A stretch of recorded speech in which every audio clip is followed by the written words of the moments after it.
안녕하세요. 저는 이제 결혼 6년 차에 접어드는 40세 남성입니다.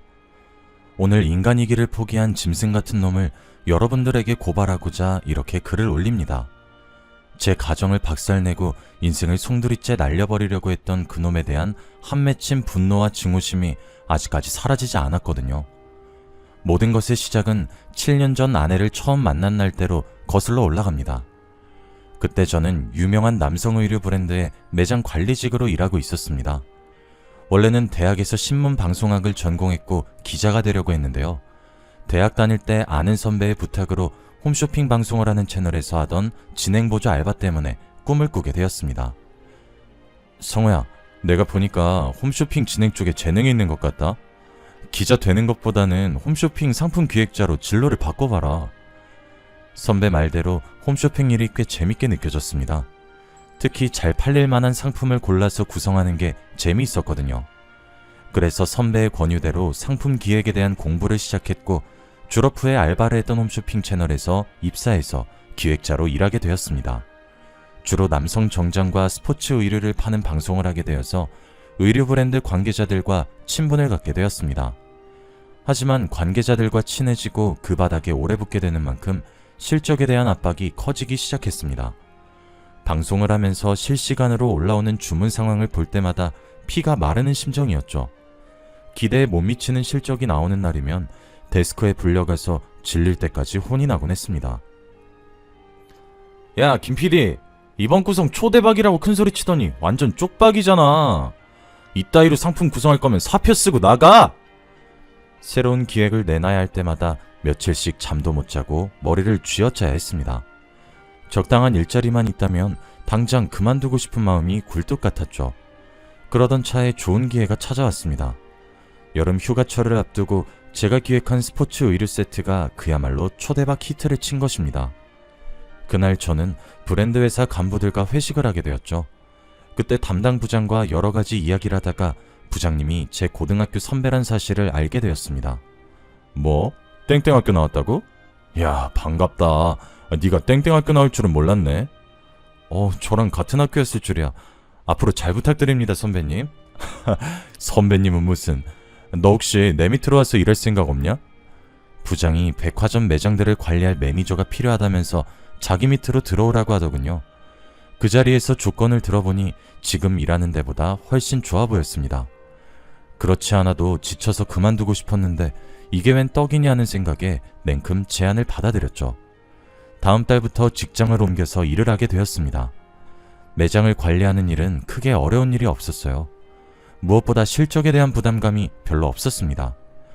홀가분한 마음으로 일하는 사이 또 2년이 지났고 여러 백화점에 입주해 있는 의류 매장 직원들과 가족처럼 지내게 되었는데요.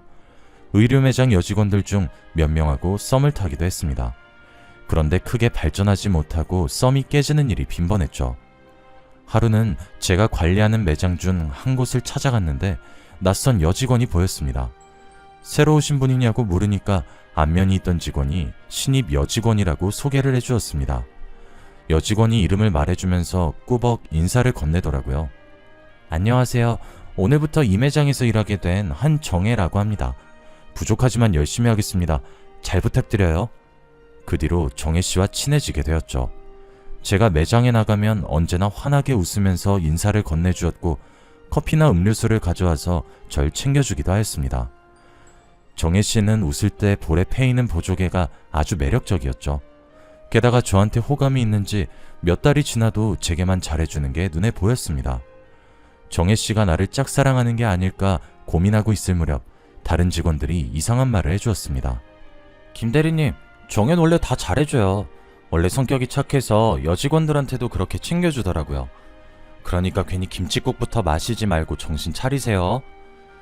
이 말을 듣고 제가 오해한 거였단 생각이 들었지만 상관없었어요. 제가 호감이 생겼으니 일단 대시를 해봐야 한다고 생각했죠. 사귀자는 말을 하는 것도 아니고 일단 밥 한 끼, 커피 한 잔, 영화 한번 보자는 거니까요. 그래서 정혜씨가 일하는 곳으로 가서 데이트하자고 해봤습니다. 정혜씨, 영화 시사회 티켓이 생겨서 그런데 주말에 시간 괜찮으세요? 영화 티켓이요? 무슨 영화인데요? 배우 정성 나오는 거 아세요? 그 영화인데. 너무 좋아요. 저 그 배우 엄청 좋아해요. 그 영화만 본 게 아니었어요. 어느 날은 뮤지컬을 보러 가자고 했고 괜찮은 맛집이 있다고 같이 가자고도 했죠. 그때마다 정혜 씨는 한 번도 거절하지 않고 순순히 데이트에 응했습니다. 그렇게 2달 정도 지났을 때였을까요? 뜻밖의 황당한 일이 벌어졌습니다. 정혜 씨랑 같이 밥을 먹고 있는데 예상도 못한 질문을 하더라고요. 김 대리님, 혹시 저 좋아하세요? 네? 갑자기 무슨 말을... 아니, 맨날 밥 먹자, 영화 보자고 하는데 사귀자는 말씀을 안 하시더라고요. 아, 그건 말하고 싶었는데 어떻게 말해야 할지 몰라서. 그럼 우리 진지하게 만나봐요. 김 대리님이 고백하는 거 기다리고 싶었는데 애매한 사이는 싫어서요. 이렇게 갑자기 사귀는 건 처음이네요. 저도 이렇게 질질 끄는 남자 처음이었어요. 그동안 만나보니 성우씨가 참 괜찮은 남자 같았는데 별말 없어서 답답했거든요. 성혜씨, 생각보다 돌직구시네요. 앞으로 성혜씨 앞에서는 답답하게 안 굴겠습니다. 그렇게 성혜씨의 돌직구로 사귀게 된 지 2년 정도가 흘렀을까요? 저랑 성혜 모두 나이가 차서 그런지 장인어른께서 결혼을 서두르시더라고요. 데이트를 하려고 성혜 집으로 갔더니 장인어른께서 나와보시더니 제게 언제 결혼할 거냐고 재촉하셨습니다. 결혼해야죠. 결혼할 거면 당연히 성혜랑 할 겁니다. 아니, 갑자기 무슨 결혼이야. 오빠한테 그러지 말라니까 왜 자꾸 그래? 그래, 일부러 그러는 거다. 성혜야, 결혼이란 게 별거 없다. 그저 시간 맞고 마음만 맞으면 하는 게 결혼이란 거야. 자네, 집은 있나? 아직 신혼집도 장만하지 못한 상태라 결혼은 좀 그렇습니다.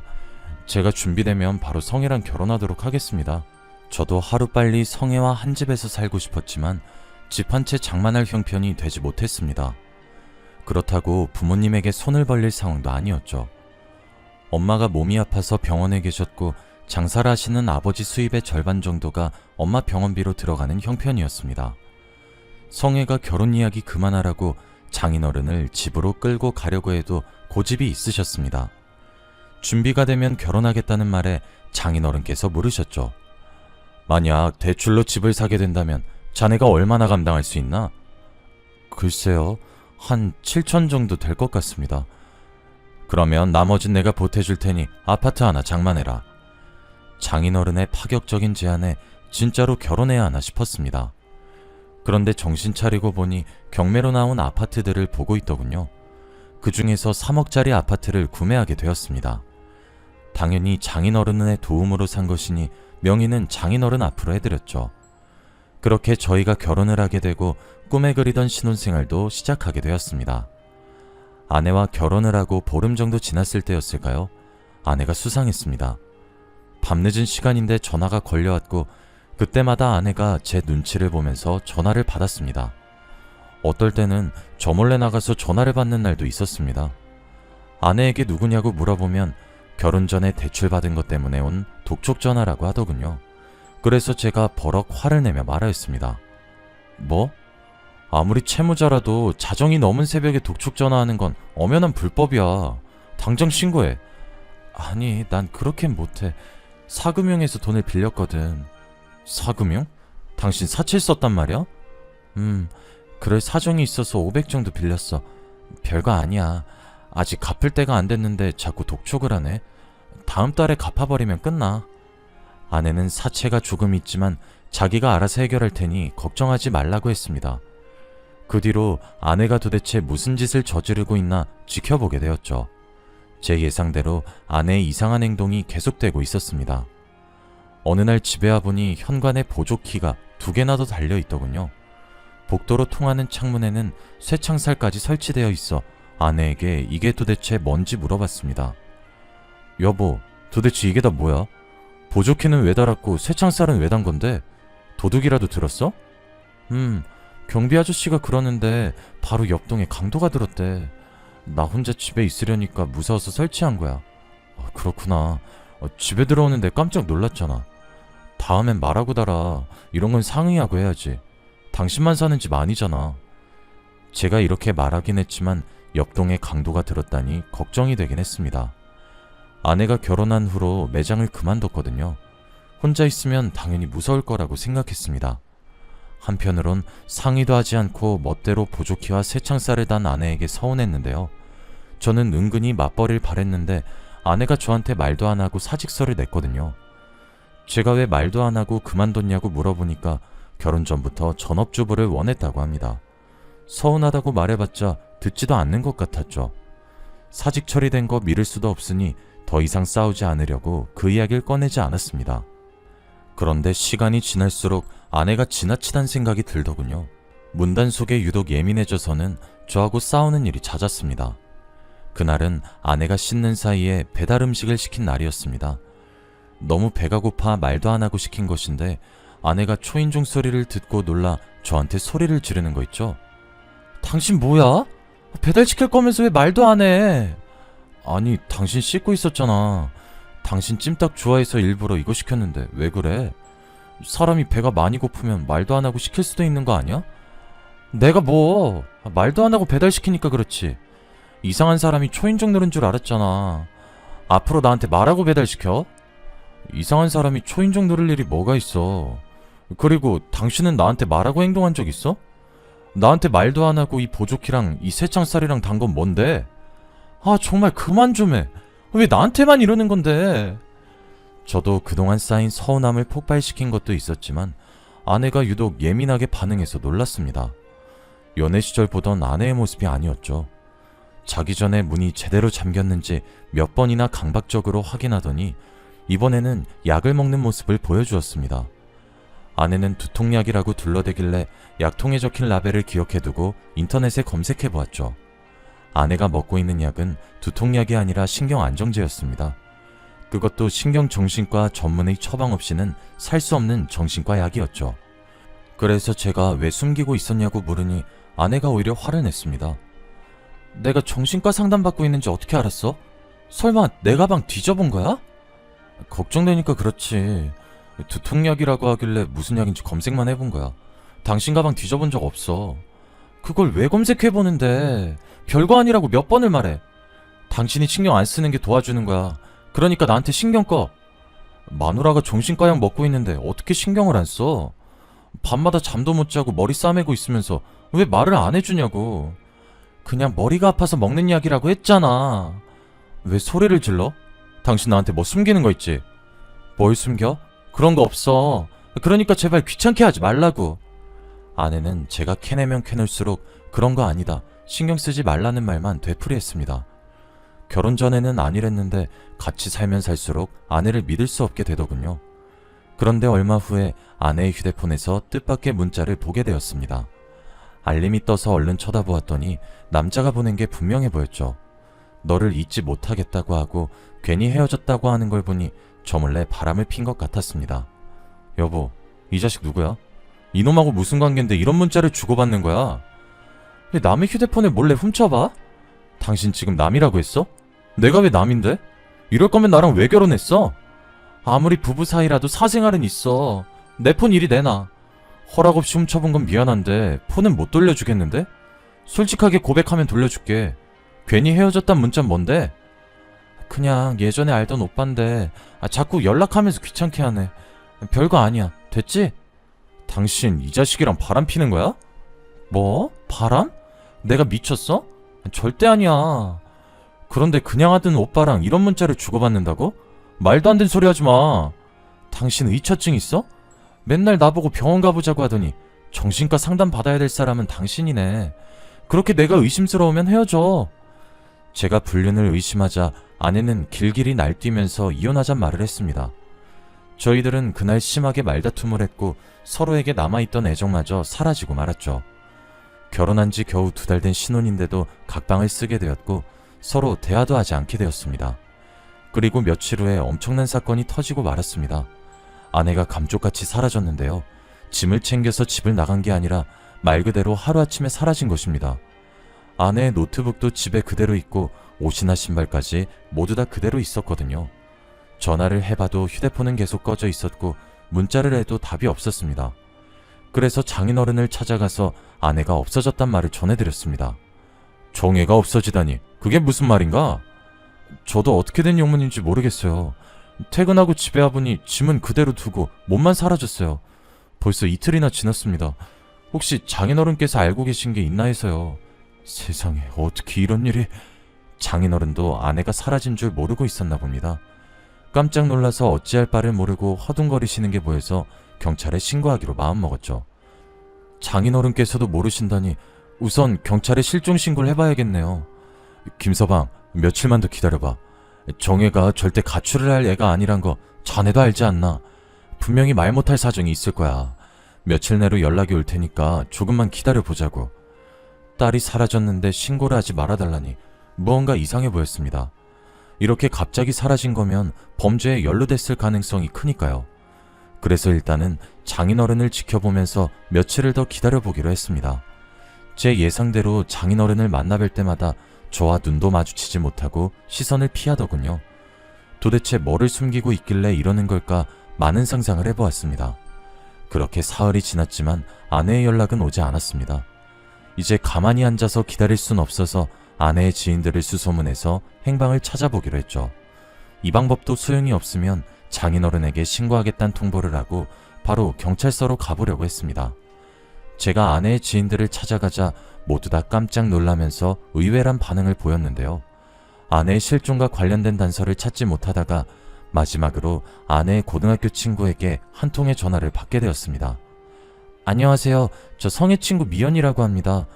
친구들이 성혜가 갑자기 실종됐다고 하던데 그게 사실인가요? 네, 맞아요.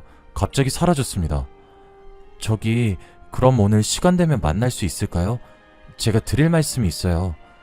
저는 아내의 친구분이 일하는 곳 근처로 가서 그 친구분을 만나보았습니다. 말없이 카페에 앉아있던 친구분이 10분 정도가 흐르고 나서야 충격적인 말을 꺼내더군요. 정혜가 말 안 한 거죠? 네? 뭐를요? 정혜가 결혼 전에 동거하던 남자가 있었거든요. 동거요? 정혜가 동거를 했다고요? 순간 저는 쇠망치로 뒤통수를 맞은 것 같았습니다. 눈앞이 아찔해지면서 멍해지는데 정말 정신을 차릴 수 없었죠. 친구는 그럴 줄 알았다는 듯이 고개를 끄덕이더니 한숨을 푹 쉬었습니다. 그러더니 아내가 숨기고 있었던 비밀들을 털어놓았습니다. 일이 이 지경까지 왔으니 성호씨도 이젠 알아야 되겠죠. 정혜가 백화점에 들어가기 전에 바에서 바텐더로 일한 적이 있어요. 제가 바텐더 일을 소개해줬었거든요. 아내가 바텐더 일을 했었다니 이것도 모르고 있었던 일이었습니다. 아내의 친구분이 고등학교를 졸업한 후에 대학 진학을 포기하고 바에서 일을 시작했다고 하는데요. 칵테일을 제조하면서 혼자 오는 손님들의 말동무를 해주는 일이었다고 합니다. 그러다 여자 바텐더 한 명이 그만두게 되자 아내를 데려왔다고 하네요. 아내가 그곳에서 파트타임으로 일을 하다가 동거남을 알게 되었다고 하는데요. 그 동거남은 아내에게 푹 빠져서 단골 손님이 되었다고 합니다. 몇 달 동안 거의 맨날 바에 찾아와서는 아내에게 사귀자고 수작을 걸었다고 해요. 아내가 그럴 마음이 없다고 정중하게 거절했지만 동거남은 포기하지 않았다고 하죠. 그러다 한 달 뒤에 아내가 갑자기 바를 그만뒀다고 했습니다. 정혜가 그 남자랑 동거란다는 소문이 있더라고요. 제가 연락해서 진짜 같이 살고 있냐고 물어보니까 그렇대요. 진짜 깜짝 놀랐죠. 그런데 그 남자가 아니라 그쪽이랑 결혼한다고 해서 더 놀랐어요. 결혼식장에 초대를 받게 되자 친구가 아내에게 동거남에 대해 물어보았다고 합니다. 아내가 친구에게 비밀로 해달라고 사정했다는 소리를 듣고 억장이 무너졌죠. 뭐 이런 사람이 다 있나 싶었습니다. 아마 결혼 후에도 그 동거남하고 계속 연락했을 거예요. 정혜도 어떻게 할지 고민이 많아 보이더라고요. 그런데 정혜가 결국 동거남을 선택한 것 같아요. 원래는 모르는 척하고 있으려고 했는데 이렇게 말 안 하고 있는 건 좀 아닌 것 같아서 고민하고 있다가 말씀드려요. 저는 결혼까지 해놓고 남편이 아닌 동거남을 선택했다는 사실이 납득되지 않았습니다. 게다가 예고도 없이 갑자기 야반도주를 하다뇨. 그 말을 듣고 곰곰이 생각해보니 결혼 초부터 아내가 보여주었던 수상한 행동들이 하나씩 떠올랐습니다. 아내에게 진짜 내연남이 있었던 걸까요? 동거남의 존재를 감쪽같이 속이고 결혼하다니 도저히 믿기지 않았습니다. 이제는 저를 버리고 동거남을 따라간 아내에 대한 배신감에 우라통이 치밀어 올랐죠. 그래서 저는 바로 장인어른께 달려가 따졌습니다. 장인어른은 알고 계셨죠? 아내가 결혼 전에 동거했다는 사실을요. 설마 저한테 내연남이 있었던 걸 숨기고 있었던 겁니까? 제가 소리를 지르자 장인어른께서 올 것이 왔단 표정을 지으시더군요. 그러면서 사진 한 장을 제게 내밀었습니다. 사진을 본 저는 깜짝 놀라서 소리를 지를 수밖에 없었습니다. 아내랑 똑같이 생긴 여성이 두 손은 물론 두 발까지 밧줄에 묶여 있었거든요. 그런 아내의 뒤로 한 남자가 강목을 들고 서 있었습니다. 제가 충격받은 표정으로 장인어른을 쳐다보고 있으니 장인어른께서 눈물을 흘리면서 말씀하셨습니다. 그래, 이제 뭘 감추겠나. 정혜가 결혼 전에 동거를 했던 건 사실이네. 하지만 그건 좋아서 한 동거가 아니었어. 정혜가 무서워서 억지로 사귀게 된 놈인데 지금 이놈한테 끌려가서 갇혀있네. 장인어른께서는 동거남이 아내를 납치해 간 것이 분명하다고 말씀하셨습니다. 장인어른이 들려주는 말에 따르면 아내가 바에서 일하다가 동거남을 만났던 것까지는 친구가 했던 말과 똑같았어요. 하지만 아내는 그가 마음에 들지 않아서 만남을 거절하고 피했다고 합니다. 장인어른이 봐도 그놈은 알코올 중독 기질이 있었고 성격도 난폭하고 거칠었다고 해요. 아내가 여러 번 싫다고 단호하게 이야기했지만 집요하게 치근덕거렸다고 하죠. 결국 바를 그만뒀는데도 불구하고 핸드폰 번호를 어떻게 알아냈는지 전화나 문자를 하거나 집까지 찾아와서 괴롭혔다고 합니다. 장인어른이 직접 본 장면도 수도 없이 많았다고 하죠. 아내가 경찰을 불렀다고 하자 목숨을 위협하기도 하였습니다. 뭐? 경찰? 나 피하더니 정신이 나간 거야? 왜 경찰을 부르는 건데? 제가 싫다고 했잖아요. 이제 그만 좀 해요. 그만하긴 뭐래. 너야말로 그만 좀 해. 언제까지 날 피할 거야? 이런 식으로 소리 지르면서 아내를 덮치려고 했지만 다행히 경찰이 와서 아내가 다치진 않았다고 합니다. 하지만 막상 경찰이 출동하면 자기가 정신과 약을 먹고 있다고 핑계를 대거나 여기서 무릎 꿇고 사죄한 죄밖에 없다며 눈물을 흘렸다고 해요. 그렇게 눈물을 흘리다 경찰이 가버리면 그놈은 악마로 돌변했다고 합니다. 매일같이 협박 문자와 전화를 해대서 아내가 노이로제에 걸렸다고 하죠. 몇 번이나 이사를 하고 전화번호를 바꿔도 그놈은 아내가 있는 곳을 어떻게든 알아내서 찾아왔다고 하는데요. 그동안 몇 번의 신고가 오갔지만 경찰들은 소극적으로 대처했다고 합니다. 결국 아내가 동거남의 협박에 못 이겨서 끌려갔다고 하죠. 동거가 말이 동거지 거의 감금 상태로 보름 넘게 갇혀 있었다고 하네요. 여자로서는 치욕스러운 짓을 당하다가 장인어른의 신고로 경찰이 출동해서 겨우 구출해냈다고 합니다. 하지만 그놈은 경찰에 잡혀가도 미꾸라지처럼 법을 이용해서 며칠 만에 풀려났습니다. 그놈을 피해서 새로 이사한 지 한 달 만에 느닷없이 집에 들이닥쳐서 아내와 장인에게 폭행을 가하기도 했죠. 네가 나를 피해서 도망치면 못 찾을 줄 알아? 내가 말했지. 넌 내 거야. 내 여자란 말이야. 한 번만 더 도망치려고 들면 죽여버릴 거야. 이런 천하의 못된 놈 같으니라고. 내가 살아있는 한 너한테 쓰레기한테 내 딸을 줄 수 없어. 경찰에 신고했으니까 딱 기다려. 다시 깜빵에 넣어줄 거니까. 뭐? 깜빵? 이 영감이 죽고 싶어서 환장했나? 오늘이 당신 제삿날인 줄 알아. 장인어른이 아내를 끌고 가려는 그놈에게 달려들었지만 칠순을 넘긴 장인이 건장한 30대 남자를 힘으로 당해낼 수 없었습니다. 장인어른이 결국 그놈에게 맞고 기절해버렸죠. 장인어른이 기절한 사이에 아내를 끌고 가서 차에 태우려고 했는데 이웃의 신고를 받고 출동한 경찰들에게 잡혔다고 합니다. 경찰의 도움으로 아내는 겨우 위기를 넘겼는데 어처구니 없는 일이 벌어졌다고 해요. 폭행죄와 부녀자 납치 혐의로 구속되어서 실형이 떨어졌는데 억울하다고 항소를 했다는 거예요. 그래도 장인어른은 그놈이 금방 풀려나지 않을 거라고 생각했습니다. 항소를 해봤자 아내와 장인을 악독하게 괴롭힌 증거가 있으니 최소한 몇 년은 징역살을 해야 한다고 생각했던 거죠. 그런데 3개월 전에 그놈이 느닷없이 풀려났다는 소식을 들었다고 합니다. 그놈이 어김없이 아내에게 연락을 하면서 접근했던 거죠. 아빠, 어떻게 하면 좋아? 그 자식이 또 찾아와서 행패 부릴 텐데 우리 어떻게 하지? 아내가 그놈한테 문자를 받자마자 겁에 질려서 울었다고 하는데요. 장인어른은 아내를 다독이면서 사귀는 남자가 있냐고 물었고 아내는 저를 떠올렸던 겁니다. 그럼 됐다. 당장 그 남자랑 결혼해라.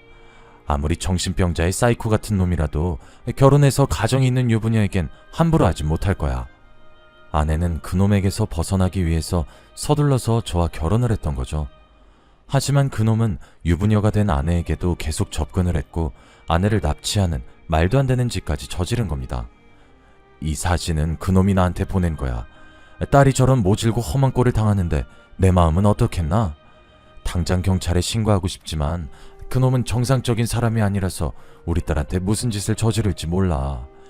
게다가 그 범죄자 놈이 경찰이 추적하고 있다는 사실을 알면 아내를 쥐도 새도 모르게 죽여버린다고 협박했다고 해요.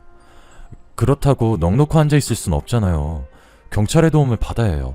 신고 안 하면 안 사람이 어디 있는지도 알 수 없습니다. 저는 몇 분 동안 장인어른을 설득시킨 뒤 경찰서로 달려가서 아내가 납치당한 것 같다고 말했습니다. 그런데 경찰이 하는 말이 기가 막혔습니다. 그 납치범이 옛날에 동거하던 남자라고 하니 바람이 난 거 아니냐고 하더군요. 경찰이란 작자들이 낄낄대면서 말하는데 속에서 열불이 터졌습니다. 제가 이성을 잃고 지금 장난하는 거냐고 소리치니 그제야 나이가 지긋해 보이는 경찰이 와서는 제게 이렇게 말하였습니다. 실종이 아니라 단순 가출 같습니다. 경찰서는 개인적인 가정사를 해결해주는 곳이 아닙니다. 제가 보기엔 가정법원에 가보셔야 할 것 같아요. 네? 이건 가출이 아니라 납치라고요. 저 증거도 있어요. 여기 아내가 납치당한 사진도 있는데. 네네, 거기 두고 가세요. 경찰은 제 말을 들을 생각이 없어 보였습니다. 제가 제출한 신고 서류를 귀찮다는 듯이 던져버리더니 갑자기 폭행 신고가 들어왔다고 나가버리더군요. 경찰의 태도를 보아하니 그들을 믿고 있을 수 없었습니다. 제 나름대로 아내의 행방을 수소문해 보다가 지인을 통해서 이런 문제를 전문적으로 처리하는 해결사들을 소개받았습니다. 이 정도 수준이면 범죄자 수준을 뛰어넘었네요. 돈이고 뭐고 이런 쓰레기는 저희들이 나서서 치워야죠. 정말입니까? 정말로 제 아내 찾을 수 있습니까? 네, 안심하십시오. 사흘이면 됩니다. 그들은 사흘 내로 아내가 있는 곳을 알아내겠다고 장담했습니다. 그런데 며칠 후에 뜻밖의 사실을 알게 되었습니다. 장인어른이 제가 살고 있던 아파트를 처분한 것입니다. 아내 문제 때문에 회사에 휴가를 내고 있었는데 오후에 부동산 사장과 낯선 여자가 집을 찾아오더군요. 안녕하세요. 집 내놓으셨던데 이사는 언제 가실 건가요? 사모님은 다음 주에 바로 들어왔으면 좋겠다고 하시던데. 네? 이사라니요? 김두철 씨가 직접 오셔서 한 달 전에 집 내놓으셨어요. 그리고 바로 어제 이 아파트 팔렸는데? 이건 또 무슨 말인지 싶어서 서둘러 장인어른 집으로 달려갔습니다. 아파트 명의가 장인어른 이름으로 되어 있었지만 제 돈도 7천이나 들어가 있었습니다. 게다가 제가 사는 곳인데 멋대로 집을 팔다뇨. 도저히 납득할 수 없었습니다. 장인어른, 저한테 한마디 상의도 없이 집을 팔아버리면 어떡해요? 전 길바닥에 나앉으라는 겁니까? 나도 어쩔 수 없었네. 자네는 능력이 있으니 사는 곳쯤은 다시 구할 수 있는 거 아닌가? 그놈이 3억을 주면 정해를 풀어주고 다시는 행패 부리지 않겠다고 각서를 쓰겠다고 하는 바람에 급하게 집을 내놓은 거네. 경찰도 신경을 안 쓰는데 돈으로 해결해야지. 별다른 방법이 있겠나. 장인어른께서 내일 그놈이 알려준 지하철 보관함에 3억을 갖다 놓기로 했다고 하더군요. 그놈이라면 4억을 받아놓고 아내를 돌려주지 않을 가능성이 컸습니다. 그리고 아내가 육체적 정신적인 고통을 당한 것도 억울하고 분한데 돈까지 갖다 바치니 도저히 받아들일 수 없었죠. 안 그래도 힘들어하는 장인어른께 이건 말도 안 되는 짓이라고 목소리를 높이고 말았습니다. 장인어른은 억울하지도 않으세요? 쳐 죽여도 시원치 않을 놈한테 돈을 줄 생각을 어떻게 하세요? 저는 절대 그렇게 못합니다. 제가 해결할 테니 맡겨주세요. 내가 오죽하면 이러겠나. 오죽하면. 장인어른이 제 말을 듣고 너무 서럽게 우시더라고요. 저는 잠도 못 자고 해결사들 연락만 기다렸습니다. 이틀 뒤 해결사들에게 전화가 와서 받아보니 아내가 있는 곳을 알아냈다는 겁니다. 경기도의 한적한 시골에 있는 버려진 비닐하우스에 있다는 소식에 얼른 차를 몰고 달려갔습니다. 그리고 몰래 숨어있던 해결사와 함께 안으로 들어갔죠. 한 달 넘게 악마 같은 놈한테 잡혀 있었던 아내는 처참한 몰골을 하고 있었습니다. 며칠 동안 제대로 먹지도 못해서 피골이 상접해 있었는데요. 저를 본 아내가 깜짝 놀라더니 고개를 숙이며 눈물을 터뜨리고 있었습니다. 위험하게 여긴 왜 온 거야? 그냥 가. 나 내버려두고 가라고. 무슨 소리 하는 거야? 내가 당신 구하려고 얼마나 노력했는데. 잠깐만 기다려봐. 내가 묶인 거 바로 풀어줄게. 제가 묶여있는 아내를 풀어주려고 하는데 비닐하우스 너머로 웬 남자 목소리가 들려왔습니다. 뒤를 돌아보니 덩치가 큰 남자가 들어오고 있더군요. 이 자식들 뭐야? 왜 남의 집에 들어와서 난리야? 그놈은 해결사를 보더니 강목을 집어들고 달려왔습니다. 하지만 해결사가 그놈보다 덩치가 커서 휘두른 주먹에 기절을 하고 말았죠. 그놈이 곧바로 일어나서 달겨들길래 제가 발로 차서 힘껏 넘어뜨리고 분이 풀릴 때까지 발길질을 해댔습니다.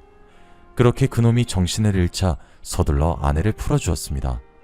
여보, 내가 왔으니까 이제 괜찮아. 집으로 가자. 다 끝났어. 저는 아내를 데리고 가기 전에 의식을 잃은 그놈을 밧줄로 묶어놓았습니다.